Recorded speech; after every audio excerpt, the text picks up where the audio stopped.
नमस्कार, मैं पूजा वजीरानी आप सभी का स्वागत कर रही हूँ और आप सभी का साक्षात्कार करवा रही हूँ एक ऐसी विभूति से जो अनेक विधाओं से अलंकृत है। वैसे तो उन्होंने बीएससी विद केमिस्ट्री की डिग्री हासिल की है, लेकिन वे संस्कृत में वेदांत भी हैं।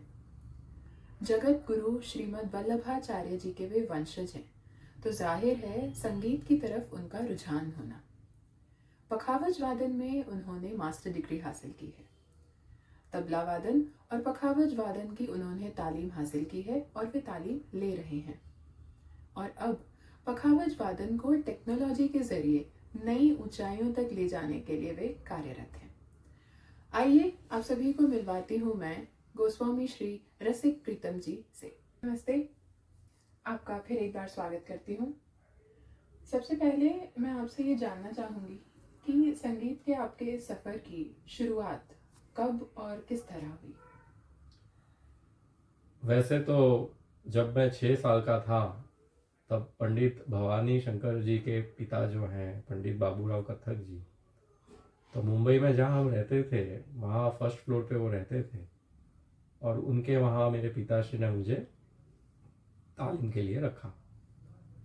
लेकिन बाद में जब मैं थोड़ा बड़ा हुआ तो पिताश्री ने कहा कि तुझे इसलिए रखा और तू इसलिए इतना बजा लेता है 8-8 घंटे बैठकर एक बच्चा होकर, क्योंकि तू जब 1.5 साल का था तब हम जो राग कहते थे वो राग की तू रिकॉर्ड ढूंढ कर ले आता था। और क्योंकि वल्लभ संप्रदाय है तो हमारे ठाकुर जी को 4 समय भोग आते हैं लेकिन 8 समय कीर्तन होते हैं। अच्छा। तो प्रभु को संगीत इतना प्रिय है कि वो 8 समय सोने से पहले पौड़ने से पहले भी कीर्तन, जागते वक्त कीर्तन, अनवसर में कीर्तन, भोजन के वक्त कीर्तन, स्नान श्रृंगार के वक्त कीर्तन। तो हमारे यहाँ वो एक परंपरा कीर्तन की जो रही है अष्टसखा की। तो वहाँ पिताश्री कहते थे कि तू 1.5 साल का था तो सुबह सुबह मैं मंगला में चला जाता था दौड़कर, और जो कीर्तनिया हमारे होते थे वहाँ उनके संग खड़ा होकर वो जो गाते थे वो तू गाने का प्रयत्न करता था और गाने भी लगा था। अच्छा। तो तेरी रुचि, तेरा हाथ चलता रहता था, उंगलियां, तो वो सब देखकर हमने सोचा कि तुझे संगीत में डाला जाए। तो वो 6 साल की उम्र से वहाँ पे फिर तबला का प्रारंभ हुआ। वैसे तो पखावज प्रारंभ करनी थी उस वक्त, पर पिताश्री ने कहा कि वहाँ महाराष्ट्र में बम्बई में कोई मिला नहीं तो तबले से प्रारंभ हो और इतने अच्छे गुरु हो तो क्यों ना शुरू हो। और फिर वहाँ से शुरू होते होते और वो फिर सफर रुका ही नहीं, ऐसे जैसे वो बस चलता गया। और फिर 2014 में 15 में ऐसा अवसर प्राप्त हुआ कि पखावत सीखने का भी अवसर हुआ। अच्छा। मेरे पूज्य काकाश्री हैं जो बनारस विराजते हैं, श्री कल्याण काका जी, तो उनसे मेरे पिताश्री ने कहा कि ये तो बहुत अच्छा बजाते हैं, बड़े विद्वान हैं, तो कहीं ऐसे ही शादी ब्याह में हमारे यहाँ यज्ञोपवीत होता है उसमें मिलना हो गया। मैंने उनको विनती कर दी कि मुझे सीखना है, तो वो तो बड़े प्रसन्न हुए कि तू इतना अच्छा बजाता है तो क्यों नहीं बजा सकते, बजाओ, मैं कर दूंगा व्यवस्था।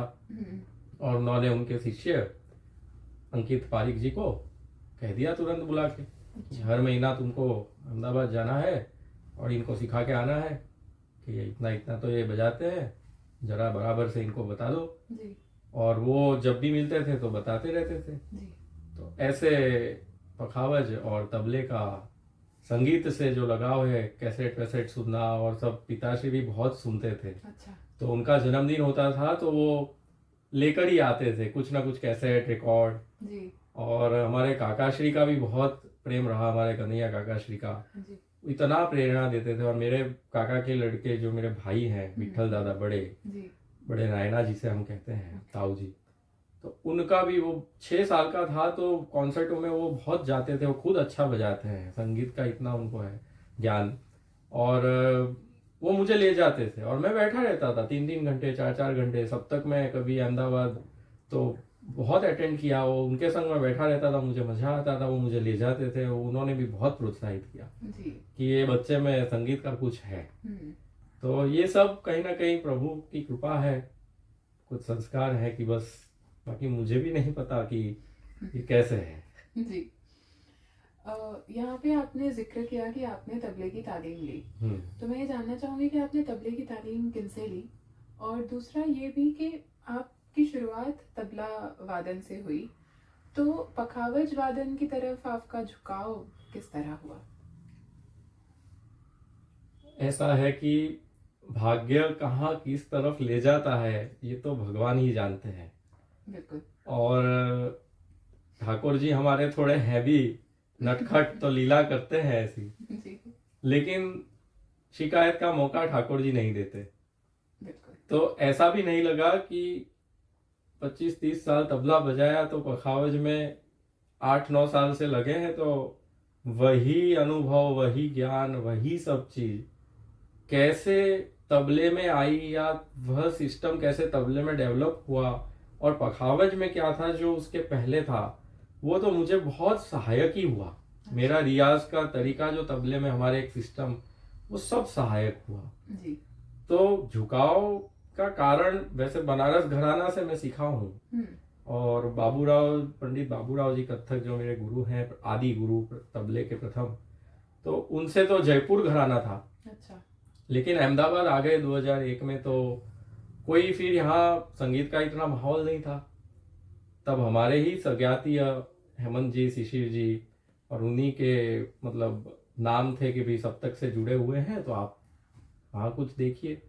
तो वहाँ तबला तो बनारस हुआ, वहाँ विनोद जी और फिर जाजोलिया जी शुक्ल, और फिर उन्हीं के कभी कभी वर्कशॉप संजू जी का, पंडित संजू साहे जी का वो करते थे। तो वो जो पर्सनल वर्कशॉप जो 8-10 जो होते थे, तो उसमें वो जाजोलिया जी ने मुझे कहा कि इतना अच्छा बजाते हो तो उसमें भी बैठा करो। तो थोड़ा बहुत वहाँ से उनसे सब प्रभु कृपा से होते होते बनारस घराना अच्छा बजा लेने लगे, बड़े आशीर्वाद मिलने लगे कि भाई अच्छा बजा लेते हो, लेकिन और आगे करते रहो, ये तो विद्यार्थी हैं। और वहाँ से फिर पखावज का ऐसे आया कि हमारे यहाँ अष्ट सखा और ये सब के जो कीर्तन होते हैं उसमें मृदंग का बड़ा महात्म्य है। अच्छा। और ठाकुर जी जब नृत्य करते हैं, राधा जी, उसमें भी मृदंग का बड़ा महात्म्य है। बिल्कुल। हमारे यहाँ उत्सव होता है तो ठाकुर जी को जगाना ही मृदंग से, झांझ से होता है। अच्छा। और फिर वो पूरे दिन बजती है, बधाई होती है। हाँ। शंख, टकोरा, घंटा, झांझ और पखावज। तो मृदंग, मूल शब्द मृदंग है जी। तो मृदंग से प्रारंभ होता है। तो वो मुझे एक मन में रहता था कि मेरी तबला जो भी है वो प्रभु में अंगीकार तो नहीं हो पा रहा है, वो एक हृदय में रहती थी एक टीस। और दूसरा कि पखावज का बाहुल्य बहुत कम होते देखा। तबला का सब इतिहास देखा तो पखावज से आया देखा। बड़े बड़े उस्ताद झाकिर हुसैन जी से लेकर सबने काफ़ी इंटरव्यूज में कहा है कि पखावज लाला भवानी दिन से, वहाँ से फिर वो प्रस्तार का पेशकार और सब गत, फर्द, परन सब होते हुए पंजाब घराने में आई, और पंजाब से फिर दूसरे सब घराने आए। तो आज भी पंजाब घराने में काफ़ी कुछ, जैसे तांगड़दा दिंगड़धा, तो पखावज में बहुत प्रचलित वो भी बजते हैं। तो वहाँ से मुझे लगा कि पखावज तो सीखना ही है। और पता नहीं उस वाद्य को सुनकर लगता था कि इसमें इतना अभी स्कोप है और वो स्कोप अभी एक्सप्लोर नहीं हुआ है। तो वो मुझे एक इच्छा हुई कि तबले पे तो काम बहुत हुआ है, हो रहा है, चल रहा है, इस पे कुछ काम किया जाए। और सब कम होता जो देखा, पखावज वादकों की संख्या जो परंपरा से बजता है वो कम। स्थानों में जहाँ पखावज बजती थी, ध्रुपद, धमार, तो आज बहुत कम सुनी जाती है। और हमारे हवेलियों में भी जब इसका मैंने प्रचलन कम देखा तो मुझे लगा कि इस वाद्य को कुछ ना कुछ करना पड़ेगा, और मैं अगर इसको सीखूंगा तो ही मैं इसको समझ पाऊंगा। मैं इसको मेरी आत्मा समझूंगा तब ये वाद्य मुझे अपना समझ के कुछ कह पाएगा और कहेगा कि इसे कैसे बजाना है। बिल्कुल। क्योंकि व्यक्ति तो निमित्त होता है, वाद्य ही सब करवाता है, प्रभु ही करवाते। तो ये देखकर पखावज में मैं झुका, और बस तब से पखावज को, लेकिन तबला छोड़ा नहीं है। बिल्कुल। तो प्रभु कृपा से तबला भी बज रहा है और पखावज भी बज रही है जी। तो ये पूरा यहाँ अभी भी पखावज चल रहा है। ओके। इसलिए पखावज में प्रचुरता देखी मैंने, और 2016 में विद्यार्थियों को इकट्ठा कर कर सिखाना शुरू किया। अंकित जी आए और सब। अच्छा। तो उसमें ये हुआ कि अब वो एक बहुत धीमी प्रोसेस है और समय बहुत तेजी से चल रहा है जी लोगों के पास आज टाइम भी नहीं है, जी किसी का मुंह देखने का भी टाइम नहीं है। और वहाँ ये जो संगीत है वो बैठक वाली चीज है कि आप रियाज भी करें तो जो मन से संतुष्ट हो वही ये कर पाता है। तो ऐसी चीज को बताना, लोगों तक लाना, तो कौन ऐसा होगा जो कभी पखावज इस तरह से सीखे कि कुछ आगे ले जाए। लेकिन पखावज को मैंने ढोलक के नाम से देखा, तो यहाँ के लोग जब शुरू किया तो बड़ा मुझे दुख हुआ, इतना दुख हुआ। और जो सीखने आते थे क्या ढोलक लेके बैठे हो, तो बड़ा आघात हुआ। एक तो वाद्य कम हो रहा था, बजना, लोग बजाने वाले कम थे, सिखाने वाले कम थे, उसको ढोलक जैसा कह रहे थे। और आदि वाद्य है, ताल वाद्य में आदि वाद्य है। और आज उसकी ये दशा देखकर मुझे उस वाद्य के प्रति दया तो नहीं आई, लेकिन अन्याय जैसा कुछ लगा। और लगा कि इसको जल्दी से लोगों तक लाना चाहिए। और वो लाने के लिए मुझे सोचा कि सोशल मीडिया और इंटरनेट जैसा वरदान कोई नहीं हो सकता। बिल्कुल। और तभी मैंने सोचा कि जो हम लहरा ऐप यूज करते हैं तबले में, क्यों ना तबले का ठेका जैसे दिया जाता है उस तरह पखावज का ठेका वाला एक एप्लीकेशन बनाया जाए। अच्छा। और उस एप्लीकेशन में उस आवाज को उसी तरह रखा जाए कि लोग समझें कि ये पखावज का आवाज है, ये ढोलक का नहीं है। बिल्कुल। ठेके ऐसे दिए जाए जो पखावज हो, उसमें ता ऐसा दिया जाए, उसका बढ़त दी जाए। तो जो ध्रुपद धमार है, कीर्तन है, उन सब में उस एप्लीकेशन के द्वारा जगत में, अमेरिका में भी बैठा आदमी उसको एप्लीकेशन देखकर पखावज क्या पखावज है, उसका परिचय, उसका आवाज है, उसके ठेके हैं, उसके बोल, वो समझ पाए। कम से कम आवाज जाए तो कभी कुछ इच्छा हो उसको, कोई सीखने वाला कि भाई मुझे भी सीखना है, इसमें अच्छा लगा और शायद पखावज का एक नया अध्याय शुरू हो। ये आशा से आपने एक ऐप का निर्माण करने का प्रयास किया जो अभी पूर्ण हुई। जी। आपने बताया कि आप 2017 से पखावज वादन की शिक्षा भी दे रहे हैं, तो मैं ये जानना चाहूंगी कि यंगस्टर्स का रिस्पॉन्स आपको कैसा मिला है? यंगस्टर्स का रिस्पॉन्स बहुत अच्छा है। यंगस्टर्स को इस वाद्य में शुरुआत में थोड़ा मोटिवेट करना पड़ा, उनको समझाना पड़ा कि ये वाद्य में भी बहुत स्कोप है और इसको भी आप अलग अलग रूप से आज के समय अनुसार आप ढाल सकते हैं जी। लेकिन उसके लिए जो एक बेसिक है वो बेसिक तो आपको करना पड़ेगा, और वो बेसिक जिंदगी भर बेसिक रहेगा जी। वो आपकी एकेडमिक पढ़ाई नहीं हो सकता जी। कि ये फर्स्ट सेकंड स्टैंडर्ड में किया फिर आप भूल गए। तो वो बेसिक तो पकड़कर आपको उसको साधते रहना पड़ेगा और उसी में से आपको फिर आगे सीखते जाइए और सब आपको दिखने लगेगा। आप जितना सुनेंगे उसके संग बजाने का प्रयत्न, जैसे मैंने कहा कि वाद्य को आप अपनी आत्मा समझेंगे तो वो वाद्य आपको अपना समझ के वो खुद रास्ता दिखाएगा। तो ये प्रकार से हम तालीम देने का प्रयत्न बच्चों में करते हैं और अच्छा रिस्पांस मिलता है जी। 70 साल के लोग भी सीख रहे हैं। जो पखावज की थाप देना बड़ा मुश्किल है क्योंकि उसमें जोर लगता है, खभे दुख जाते हैं, जहाँ आर्थराइटिस और रूमेटिज्म जैसे रोग होते हैं। तो वहाँ हमारे एक है लेडी जो 70 इयर्स के होकर 68 के होकर सीखना है, वो अच्छा थोड़ा बहुत बजा ले रहे हैं। 10-8 साल के बच्चे कुछ ऐसे हैं जो 8 साल 10 साल के थे सीख रहे हैं और अभी 15-1 साल के हो गए, 16 साल के जी। कुछ 18 के थे जो अभी 24 के हो गए। तो काफी इतना पकड़ के रखा है और अभी भी उनमें है सीखने का, तो रिस्पांस तो अच्छा है। बिल्कुल। आप मुझे आपकी जो ऐप आपने बनाई है पखावज के लिए स्पेसिफिकली, इसके फीचर्स के बारे में आप हम सभी को कुछ बताना चाहेंगे? इसमें क्या फीचर्स हैं और क्या ये ऐप iOS और एंड्रॉइड दोनों प्लेटफॉर्म्स पे अवेलेबल है? हाँ, पहले हम लोग ये सोच रहे थे कि इसको केवल एंड्रॉइड पे डाला जाए जी। लेकिन फिर सोचा कि नहीं, iOS वाले भी हैं और संगीत से जुड़े लोग तो iOS वाले ज्यादा हैं। तो बिना iOS के तो हमको ये काम ही नहीं करना है। एंड्रॉइड की ऐप बने तो शायद 1.5 साल पहले हो चुका था। अच्छा। लेकिन आधिकारिक रूप से मान्यता भी इसलिए नहीं ली क्योंकि उसमें अगर वो मान्यता ले ली तो फिर iOS के लिए पूरा काम फिर से करना पड़ता। बिल्कुल। तो हमने कहा कि अभी आधिकारिक रूप से मान्यता नहीं लेनी है, iOS को भी साथ में ही करना है, दोनों को साथ में रखना है। और iOS एंड्रॉयड दोनों का हमने वर्जन बनाया। बनाने में ये तकलीफ हुई कि मैं जब किसी को ये कहता था, अच्छे अच्छे डेवलपर्स जो एप्लीकेशन बनाते हैं, तो संपर्क करता था, कहता था कि मुझे संगीत की ऐसी ऐप बनानी है जी। तो वो कहीं ना कहीं मुझे थोड़ा प्रतिसाद कम देते थे क्योंकि इसमें थोड़ी मेहनत होती थी भाई, ताल की समझ, मात्रा की समझ। जो प्रोग्रामिंग कर रहा है उसे भी तो ये झेलना पड़ेगा। बिल्कुल। तो बिल्कुल संगीत बिना का आदमी जिसको रस ही नहीं है वो तो कहेगा इससे अच्छा तो मैं दूसरी 4 ऐप बना लूंगा जी। तो मुझे वो ढूंढते ढूंढते शायद 2-3 साल हो गए। 2016 से ढूंढना शुरू किया तो ये मेरी खोज जाके 2019 में खत्म हुई। और वो ऐसी एजेंसी मुझे जो यंग लोगों की थी, जो पूरे 10-15 जन की यंग टीम थी, और उन्होंने कहा कि हम ये प्रयोग करना चाहते हैं, एक्सपेरिमेंट करना चाहते हैं, ये ऐप बनाना चाहते हैं, आपने जो कहा। तो मैंने कहा ठीक है।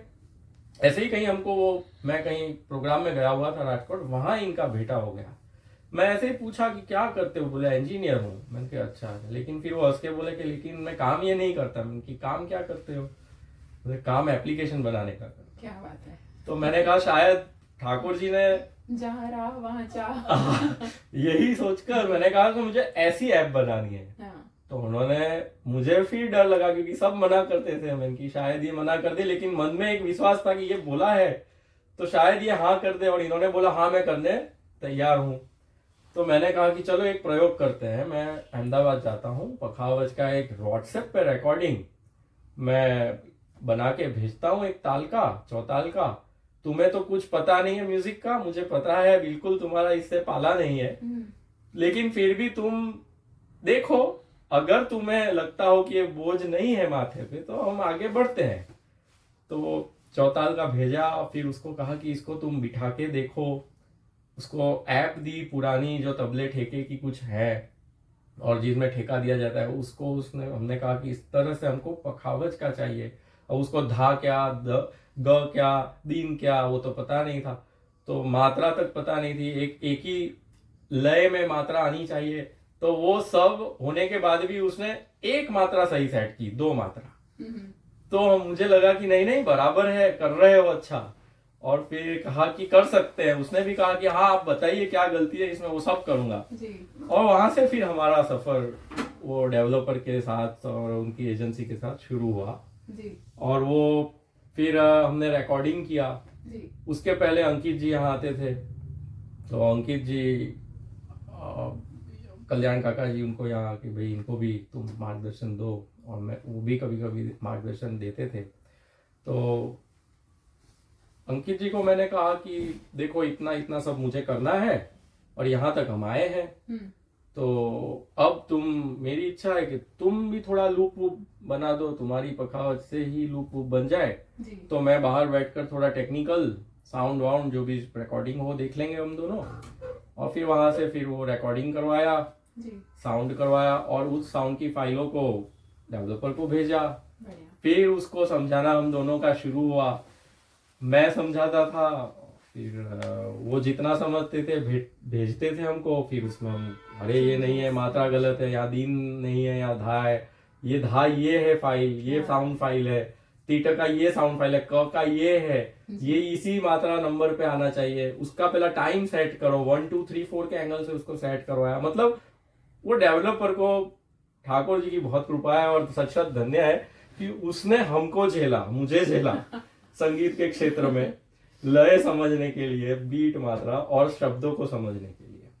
और फिर थोड़ा बहुत सेटल हुआ, अंकित जी भी आते थे। जैसे हम लोग प्रारंभ मैं करता था, थोड़ा अंकित जी करते थे, फिर वो मुझे पूछते थे, फिर मैं वापिस उनको कहता था।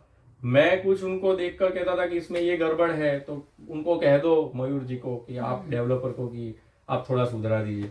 तो ये सारा होते होते आज 3.5 साल हो गए जी। और फिर उसको हम एक व्यवस्थित, कई बार ऐसे हुआ कि तानपुरा का स्वर चल रहा है, सी का और पखावज बज रही सी शार्प में, हाँ। और कुछ एक ता ही चेंज हो रहा है, बीट्स बढ़ रही हैं तो वहां वो मात्रा का सिंक्रो बिगड़ रहा है जो कट्टू। तो बहुत सारी तकलीफें आई, और मैंने अंकित जी ने फिर उसको समय निकालते निकालते हमारी दिनचर्या से उन्होंने भी बहुत मेहनत की उसके लिए, वो बहुत उनको भगवान की कृपा है उन पर, आज हम इस रूप में एप्लीकेशन को बना पाए। बिल्कुल।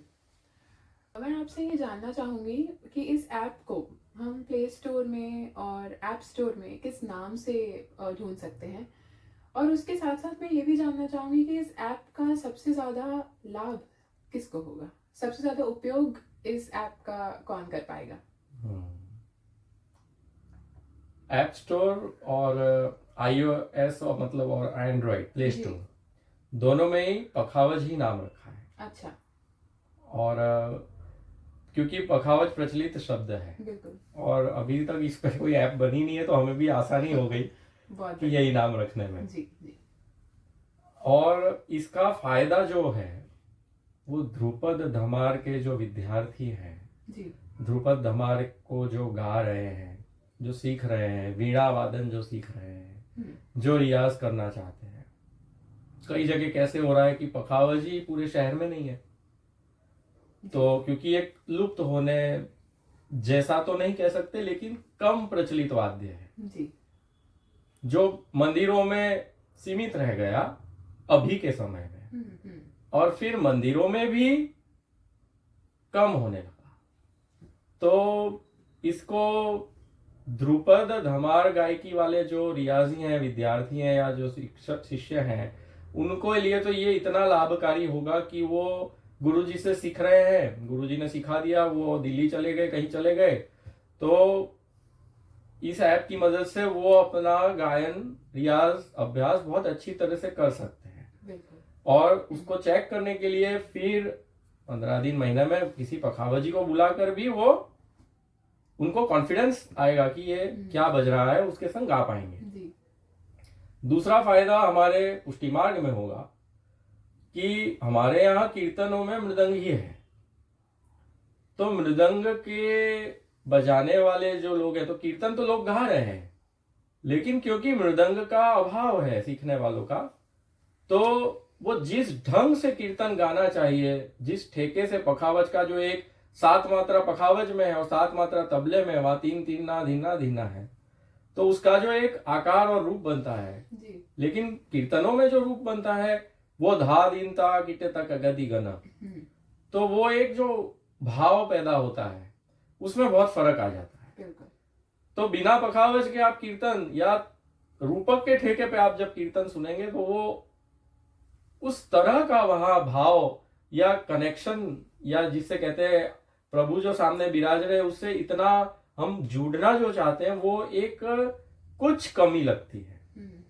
तो वो जो चीज है इस एप्लीकेशन के माध्यम से कि जहां जो कीर्तन घर में, जिनके यहाँ हमारे यहाँ ठाकुर जी हर घर में दीक्षा देकर उनको पधराए जाते हैं और लोग सेवा करते हैं, उनके सामने कीर्तन और भोग वगैरह धरते हैं, तो हवेलियों में भी प्रभु को लाड लड़ाए जाते हैं कीर्तन से, तो वहां जो पखावज का एक शून्य अवकाश था, वो इस एप्लीकेशन से मेरा मनोरथ था कि ध्रुपद धमार भारतीय संगीत शास्त्र में, संगीत में इसका वापिस हो स्थान, और हमारी कीर्तन परंपरा में भी जो कीर्तन कर रहे हैं घर पे वैष्णव, जो कीर्तन सिखा रहे हैं, वो भी उस तरह से अब सिखाएं कि देखिए ताल क्योंकि सिखाना मुश्किल है, तो देखो अब ये एप्लीकेशन में ये ताल चल रहा है, इस ताल में ये कीर्तन है, तो ये देखो ऐसे गाएंगे, इस ताल को यह सम आया जी। तो वो गाने वाले को भी बड़ा लाभकारी होगा, सीखने वाले को लाभकारी होगा जी। हमारी परंपरा में ये लाभकारी होगा, हमारे प्रभु रीझेंगे इससे।